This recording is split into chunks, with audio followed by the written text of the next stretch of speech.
नमस्कार मित्रांनो, मी तुकाराम सुरनर जी.आर. आणि योजना या यूट्यूब चॅनलमध्ये आपल्या सर्वांचं स्वागत आहे।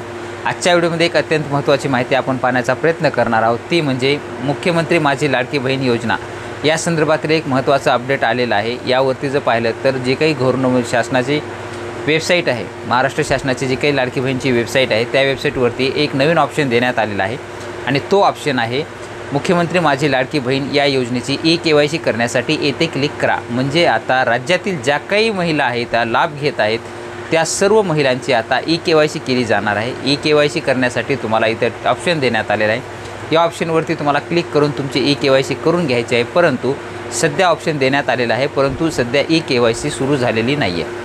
इथं तुम्हाला इरर जे आहे ते पाहू शकताय तुम्ही। त्याच्यामध्ये तुम्हाला ई-KYC सुरू झाल्याच्या नंतर इथं करून घ्यायची आहे आणि ही लवकरच तुमची ई-KYC आता सुरू होणार आहे। मोबाईलवरून तुम्ही सुद्धा KYC करू शकता। मोबाईलवरती तुम्हाला काय करायचं आहे, तुमच्या गुगलमध्ये डायरेक्टली लाडकी बहीण योजना असं टाकायचं आहे। तुम्हाला पहिले लिंक जे येईल त्याच्यावरती क्लिक करून घ्यायचं आहे आणि त्यानंतर इथं तुम्हाला ऑप्शन देण्यात आलेला आहे, तोच ऑप्शन इथं मोबाईलवरती सुद्धा देण्यात आलेला आहे। आता सुद्धा मोबाईलवरती क्लिक केल्यावर सुद्धा तुम्ही ते पाहू शकता की इथं काहीच ओपन होत नाही आहे। परंतु ही ऑप्शन का देण्यात आलेला आहे याच्यासाठी जर पाहिलं तर मुख्यमंत्री माझी लाडकी बहीण योजनेमधील जे काही अपात्र महिला आहेत त्या संपूर्ण अपात्र महिला आता इथं गाळल्या जाणार आहेत। त्याच्यामध्ये जर पाहिलं तर हा ई-KYC करण्याचा एक ऑप्शन काय आहे, ज्या महिलांनी आता वय वगैरे वाढून केलेलं आहे, समजा एखाद्या मुलीचं वय 18 वर्ष असेल परंतु 21 वर्षाच्या नंतर हा लाभ दिला जातो, पण वय भरत नसेल तर नॉर्मली आधार कार्डमध्ये काहीतरी खाडाखोड करून तिथं वय वाढून जर केलेलं आहे, परंतु आता ई-KYC करताना तुमचा आधारचा नंबर टाकून तुमचा OTP किंवा बायोमेट्रिक पद्धतीने तुमचा अंगठा लावून